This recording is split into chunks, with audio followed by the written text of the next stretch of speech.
இலங்கையின் 9வது நிறைவேற்று அதிகாரமுள்ள ஜனாதிபதியை தெரிவு செய்வதற்கான ஜனாதிபதி தேர்தல்கள் நடைபெற்று முடிந்திருக்கின்றன. மட்டக்களப்பு மாவட்டத்திலே 442 வாக்களிப்பு நிலையங்களில் இன்று வாக்களிப்பு மிகவும் அமைதியாக நடைபெற்று எவ்வித அசம்பாவியங்களும் இன்று நிறைவு பெற்று தற்போது வாக்குப்பெட்டிகள் எடுத்து வரப்பட்டு கொண்டிருக்கின்றன. மட்டக்களப்பு இந்து கல்லூரியிலே வாக்கெண்ணும் நிலையத்திலிருந்து இப்போது நாம் பேசிக் கொண்டிருக்கின்றோம். மட்டக்களப்பு இந்து கல்லூரியில் 47 வாக்கு எண்ணும் நிலையங்கள் அமைக்கப்பட்டிருக்கின்றன. 10 தபால் மூல வாக்களிப்பு எண்ணும் நிலையங்களும் ஏனைய சாதாரண வாக்கு எண்ணுகின்ற நிலையங்களுமாக 47 வாக்களிப்பு நிலையங்களிலே வாக்குகள் எண்ணப்பட இருக்கின்றன.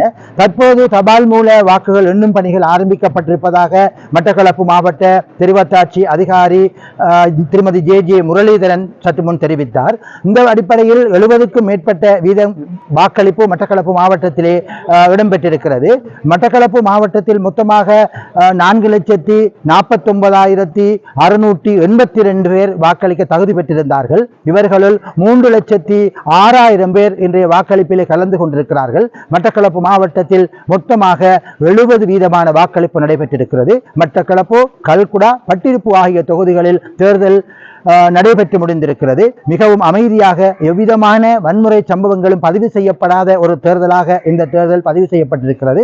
தேர்தல் விதிமுறைகளை மீறிய 81 சம்பவங்கள் தேர்தல் காலப்பகுதியிலே நடைபெற்றிருப்பதாகவும் மட்டக்களப்பு மாவட்ட தெரிவத்தாட்சி அதிகாரி ஜே முரளிதரன் தெரிவித்தார். அந்த வகையில் இப்போது நாங்கள் மட்டக்களப்பு இந்து கல்லூரி வாக்கு எண்ணும் நிலையத்திலே இருந்து பேசிக் கொண்டிருக்கிறோம். தற்போது தபால் மூல வாக்குகள் எண்ணுகின்ற பணிகள் ஆரம்பிக்கப்பட்டிருக்கின்றன. சற்று நேரத்தில் சாதாரண வாக்குகள் எண்ணப்படும் பணிகள் ஆரம்பிக்கப்பட இருப்பதாகவும் தெரிவத்தாட்சி அதிகாரி தெரிவித்தார்.